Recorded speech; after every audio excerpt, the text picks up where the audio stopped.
The Merry Adventures of Robin Hood. Chapter 11. Robin Hood and Allan a Dale.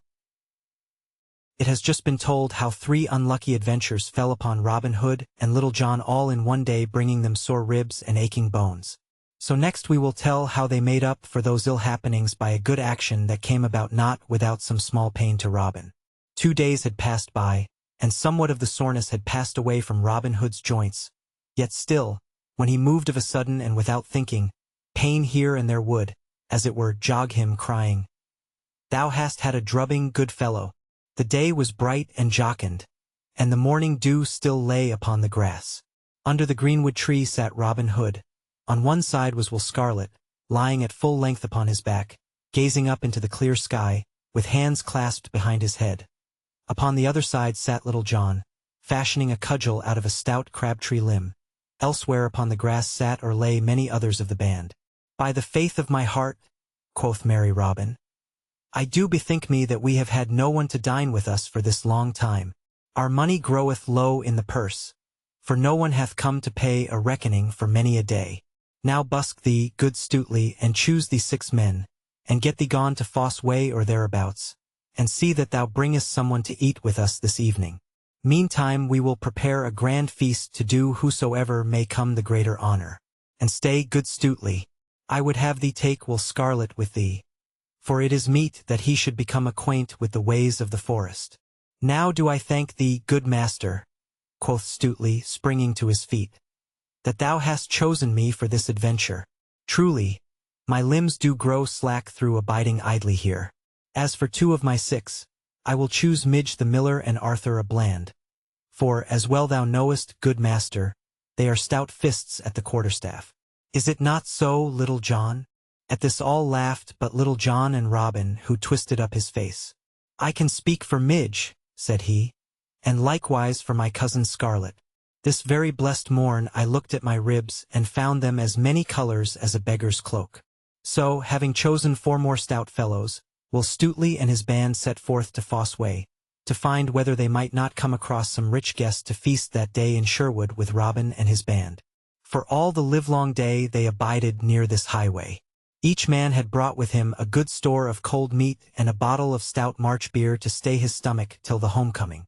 So when high noontide had come they sat them down upon the soft grass, beneath a green and wide-spreading hawthorn bush, and held a hearty and jovial feast. After this, one kept watch while the others napped, for it was a still and sultry day.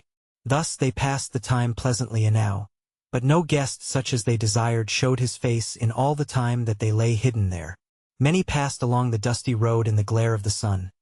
Now it was a bevy of chattering damsels merrily tripping along. Now it was a plodding tinker, now a merry shepherd lad, now a sturdy farmer, all gazing ahead along the road, unconscious of the 7 stout fellows that lay hidden so near them. Such were the travelers along the way. But fat abbot, rich esquire, or money-laden usurer came there none. At last the sun began to sink low in the heavens. The light grew red and the shadows long. The air grew full of silence.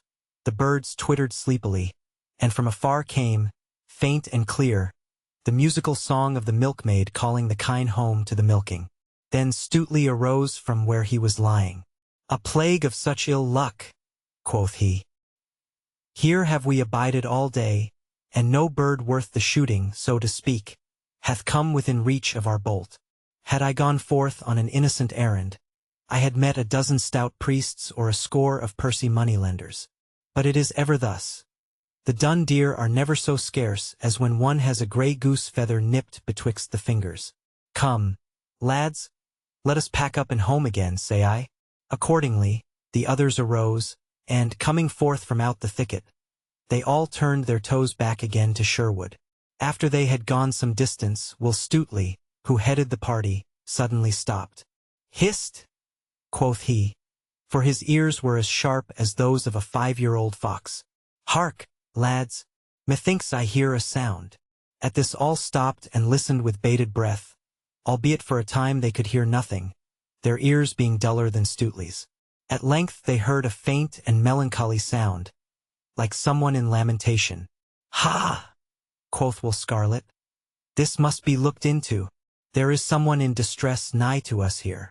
I know not, quoth Will Stutely, shaking his head doubtfully. Our master is ever rash about thrusting his finger into a boiling pot. But, for my part, I see no use in getting ourselves into mischievous coils. Yon is a man's voice, if I mistake not, and a man should be always ready to get himself out from his own pothers. Then out spake Will Scarlet boldly. Now out upon thee, to talk in that manner, Stutely. Stay if thou dost list. I go to see what may be the trouble of this poor creature. Nay, quoth Stutely, thou dost leap so quickly thou'lt tumble into the ditch. Who said I would not go? Come along, say I. Thus saying, he led the way, the others following, till, after they had gone a short distance, they came to a little opening in the woodland, whence a brook, after gurgling out from under the tangle of overhanging bushes, spread out into a broad and glassy pebbled pool. By the side of this pool, and beneath the branches of a willow, lay a youth upon his face, weeping aloud, the sound of which had first caught the quick ears of Stutely. His golden locks were tangled, his clothes were all awry, and everything about him betokened sorrow and woe. Over his head, from the branches of the osier, hung a beautiful harp of polished wood inlaid with gold and silver in fantastic devices. Beside him lay a stout ashen bow and half a score of fair, smooth arrows. "Hullo!" shouted Will Stutely, when they had come out from the forest into the little open spot. "Who art thou, fellow, that least they're killing all the green grass with salt water?" Hearing the voice, the stranger sprang to his feet and, snatching up his bow and fitting a shaft, held himself in readiness for whatever ill might befall him. "Truly," said one of the yeomen, when they had seen the young stranger's face, "I do know that lad right well. He is a certain minstrel that I have seen hereabouts more than once. It was only a week ago I saw him skipping across the hill like a yearling doe. A fine sight he was then, with a flower at his ear and a cock's plume stuck in his cap. But now, methinks, our cockerel is shorn of his gay feathers." "Pah!" cried Will Stutely, coming up to the stranger. "Wipe thine eyes, man. I do hate to see a tall, stout fellow so sniveling like a girl of 14 over a dead tomtit. Put down thy bow, man. We mean thee no harm." But Will Scarlet, seeing how the stranger, who had a young and boyish look, was stung by the words that Stutely had spoken, came to him and put his hand upon the youth's shoulder. "Nay, thou art in trouble, poor boy," said he kindly. "Mind not what these fellows have said. They are rough, but they mean thee well. Mayhap they do not understand a lad like thee. Thou shalt come with us, and perchance we may find a certain one that can aid thee in thy perplexities, whatsoever they may be." "Yea, truly, come along," said Will Stutely gruffly. "I meant thee no harm, and may mean thee some good. Take down thy singing tool from off this fair tree, and away with us." The youth did as he was bidden and, with bowed head and sorrowful step, accompanied the others, walking beside Will Scarlet. So they wended their way through the forest. The bright light faded from the sky and a glimmering gray fell over all things. From the deeper recesses of the forest the strange whispering sounds of nighttime came to the ear. All else was silent, saving only for the rattling of their footsteps amid the crisp, dry leaves of the last winter. At last a ruddy glow shone before them here and there through the trees. A little farther and they came to the open glade, now bathed in the pale moonlight. In the center of the open crackled a great fire, throwing a red glow on all around. At the fire were roasting juicy steaks of venison, pheasants, capons, and fresh fish from the river. All the air was filled with the sweet smell of good things cooking. The little band made its way across the glade, many yeomen turning with curious looks and gazing after them, but none speaking or questioning them. So, with Will Scarlet upon one side and Will Stutely upon the other, the stranger came to where Robin Hood sat on a seat of moss under the greenwood tree, with Little John standing beside him. "Good even, fair friend," said Robin Hood, rising as the other drew near. "And hast thou come to feast with me this day?" "Alas, I know not," said the lad, looking around him with dazed eyes, for he was bewildered with all that he saw. "Truly, I know not whether I be in a dream," said he to himself in a low voice. "Nay, marry," quoth Robin, laughing. "Thou art awake, as thou wilt presently find, for a fine feast is a-cooking for thee." Thou art our honored guest this day." Still the young stranger looked about him, as though in a dream. Presently he turned to Robin. "Methinks," said he, "I know now where I am and what hath befallen me. Art not thou the great Robin Hood?" "Thou hast hit the bull's eye," quoth Robin, clapping him upon the shoulder. "Men hereabouts do call me by that name. Sin thou knowest me, thou knowest also that he who feasteth with me must pay his reckoning. I trust thou hast a full purse with thee, fair stranger." "Alas," said the stranger, "I have no purse nor no money either, saving only the half of a sixpence, the other half of which mine own dear love doth carry in her bosom, hung about her neck by a strand of silken thread." At this speech a great shout of laughter went up from those around, whereat the poor boy looked as he would die of shame. But Robin Hood turned sharply to Will Stutely. "Why, how now," quoth he, "is this the guest that thou hast brought us to fill our purse?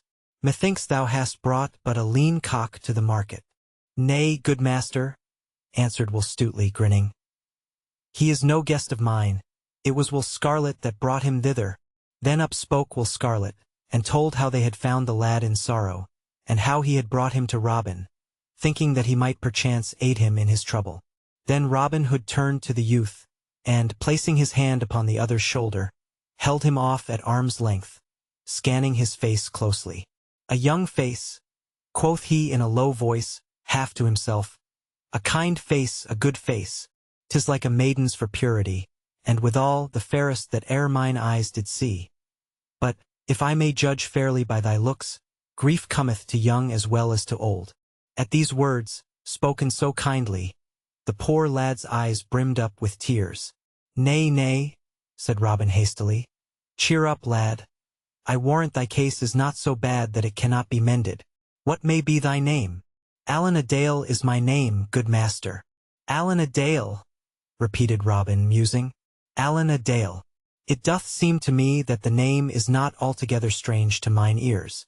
Yea, surely thou art the minstrel of whom we have been hearing lately, whose voice so charmeth all men. Dost thou not come from the Dale of Rotherstream, over beyond Staveley?" "Yea, truly," answered Allan, "I do come thence." "How old art thou, Allan?" said Robin. "I am but 20 years of age." "Methinks thou art over young to be perplexed with trouble," quoth Robin kindly. Then, turning to the others, he cried, "Come, lads, busk ye and get our feast ready. Only thou, Will Scarlet, and thou, Little John, stay here with me." Then, when the others had gone, each man about his business, Robin turned once more to the youth. "Now, lad," said he, "tell us thy troubles and speak freely. A flow of words doth ever ease the heart of sorrows. It is like opening the waste weir when the mill dam is overfull. Come, sit thou here beside me, and speak at thine ease." Then straightway the youth told the 3 yeomen all that was in his heart, at first in broken words and phrases, then freely and with greater ease when he saw that all listened closely to what he said. So he told them how he had come from York to the sweet Vale of Rother, travelling the country through as a minstrel, stopping now at castle, now at hall, and now at farmhouse. How he had spent one sweet evening in a certain broad, low farmhouse, where he sang before a stout franklin and a maiden as pure and lovely as the first snowdrop of spring. How he had played and sung to her, and how sweet Ellen O, the Dale, had listened to him and had loved him. Then, in a low, sweet voice, scarcely louder than a whisper, he told how he had watched for her and met her now and then when she went abroad, but was all too afraid in her sweet presence to speak to her, until at last, beside the banks of Rother, he had spoken of his love, and she had whispered that which had made his heartstrings quiver for joy. Then they broke a sixpence between them, and vowed to be true to one another forever. Next he told how her father had discovered what was a-doing, and had taken her away from him so that he never saw her again, and his heart was sometimes like to break. How this morn, only 1 short month and a half from the time that he had seen her last, he had heard and knew it to be so, that she was to marry old Sir Stephen of Trent 2 days hence. For Ellen's father thought it would be a grand thing to have his daughter marry so high, albeit she wished it not. Nor was it wonder that a knight should wish to marry his own sweet love, who was the most beautiful maiden in all the world. To all this the yeomen listened in silence, the clatter of many voices, jesting and laughing, sounding around them, and the red light of the fire shining on their faces and in their eyes. So simple were the poor boy's words, and so deep his sorrow, that even little John felt a certain knotty lump rise in his throat.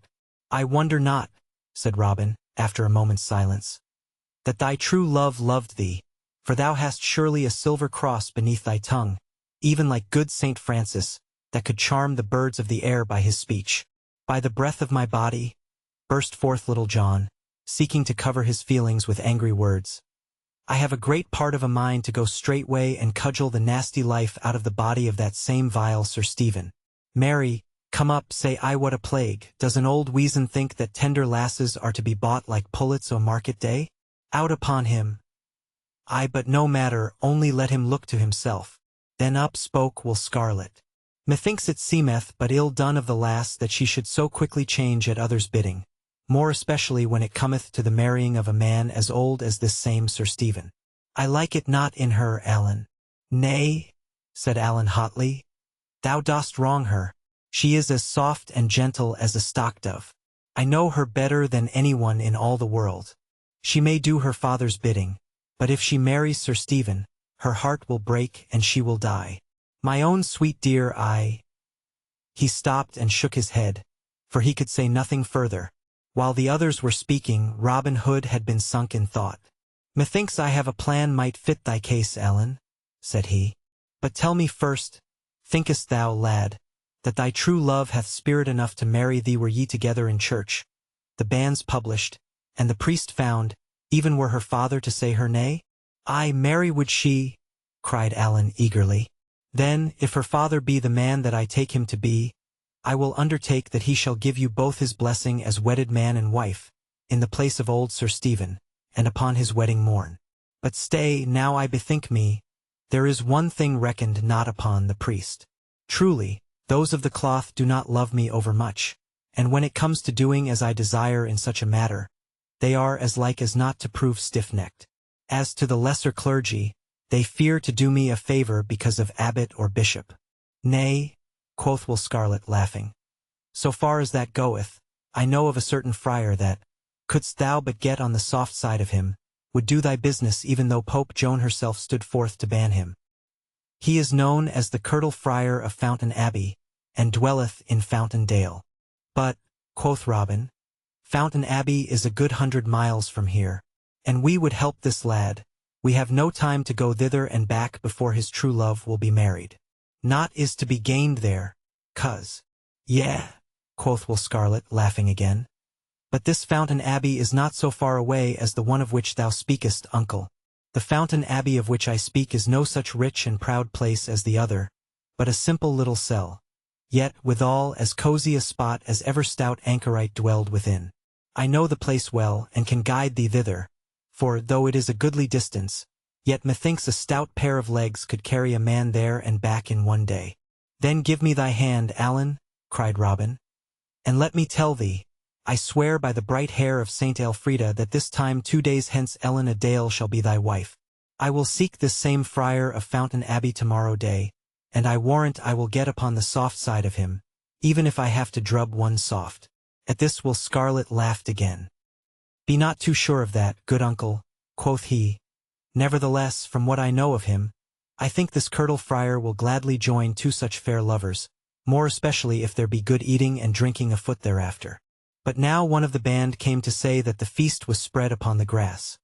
So, Robin leading the way, the others followed to where the goodly feast was spread. Merry was the meal. Jest and story passed freely, and all laughed till the forest rang again. Allen laughed with the rest, for his cheeks were flushed with the hope that Robin Hood had given him. At last the feast was done, and Robin Hood turned to Allen, who sat beside him. "Now, Allen," quoth he, "so much has been said of thy singing that we would fain have a taste of thy skill ourselves. Canst thou not give us something?" "Surely," answered Allen readily, for he was no third-rate songster that must be asked again and again, but said yes or no at the first bidding. So, taking up his harp, he ran his fingers lightly over the sweetly sounding strings, and all was hushed about the cloth. Then, backing his voice with sweet music on his harp, he sang, "May Ellen's Wedding," giving an account of how she was beloved by a fairy prince, who took her to his own home. May Ellen sat beneath a thorn, and in a shower around the blossoms fell at every breeze like snow upon the ground. And in a lime tree near was heard the sweet song of a strange, wild bird. O switch, switch, switch, o piercing switch, o lingering switch de estranho. May Ellen's heart within her breast stood still with blissful pain. And so, with listening, upturned face, she sat as dead in that fair place. Come down from out the blossoms, bird, come down from out the tree, and on my heart I'll let thee lie, and love thee tenderly. Thus cried May Ellen, soft and low, from where the hawthorn shed its snow. Down dropped the bird on quivering wing, from out the blossoming tree, and nestled in her snowy breast. My love, cried she. Then straightway home, mid sun and flower, she bare him to her own sweet bower. The day hath passed to mellow night, the moon floats o'er the lea, and in its solemn, pallid light a youth stands silently. A youth of beauty strange and rare, within May Ellen's bower there. He stood where o'er the pavement cold the glimmering moonbeams lay. May Ellen gazed with wide, scared eyes, nor could she turn away. For, as in mystic dreams we see a spirit, stood he silently. All in a low and breathless voice, "Whence comest thou?" said she. "Art thou the creature of a dream or a vision that I see?" Then soft spake he, as night winds shiver through straining reeds beside the river. "I came, a bird on feathered wing, from distant Fairyland where murmuring waters softly sing upon the golden strand, where sweet trees are forever green, and there my mother is the queen." No more May Ellen leaves her bower to grace the blossoms fair, but in the hushed and midnight hour they hear her talking there, or, when the moon is shining white, they hear her singing through the night. "Oh, don thy silks and jewels fine," May Ellen's mother said, "for hither comes the Lord of Line, and thou this lord must wed." May Ellen said, "It may not be. He ne'er shall find his wife in me." Up spoke her brother, dark and grim, "Now by the bright blue sky, ere yet a day hath gone for him, thy wicked bird shall die, for he hath wrought thee bitter harm, by some strange art or cunning charm." Then, with a sad and mournful song, away the bird did fly, and o'er the castle eaves, and through the grey and windy sky. "Come forth!" then cried the brother grim, "Why dost thou gaze so after him? It is May Ellen's wedding day, the sky is blue and fair, and many a lord and lady gay in church are gathered there." The bridegroom was Sir Hugh the Bold, all clad in silk and cloth of gold. In came the bride in samite white with a white wreath on her head. Her eyes were fixed with a glassy look, her face was as the dead, and when she stood among the throng, she sang a wild and wondrous song. Then came a strange and rushing sound like the coming wind doth bring, and in the open windows shot 9 swans on whistling wing, and high above the heads they flew, in gleaming fight the darkness through. Around May Ellen's head they flew in wide and windy fight, and 3 times round the circle drew. The guests shrank in affright, and the priest beside the altar there did cross himself with muttered prayer. But the 3rd time they flew around, fair Ellen straight was gone, and in her place, upon the ground, there stood a snow-white swan. Then, with a wild and lovely song, it joined the swift and winged throng. There's ancient men at weddings been, for 60 years and more, but such a wondrous wedding day they never saw before. But none could check and none could stay the swans that bore the bride away. Not a sound broke the stillness when Allen a Dale had done, but all sat gazing at the handsome singer, for so sweet was his voice and the music that each man sat with bated breath, lest one drop more should come and he should lose it. "By my faith and my troth," quoth Robin at last, drawing a deep breath, "lad thou must not leave our company, Allen. Wilt thou not stay with us here in the sweet green forest? Truly, I do feel my heart go out toward thee with great love." Then Allen took Robin's hand and kissed it. "I will stay with thee always, dear master," said he, "for never have I known such kindness as thou hast shown me this day." Then Will Scarlet stretched forth his hand and shook Allen's in token of fellowship, as did Little John likewise. And thus the famous Allen a Dale became one of Robin Hood's band.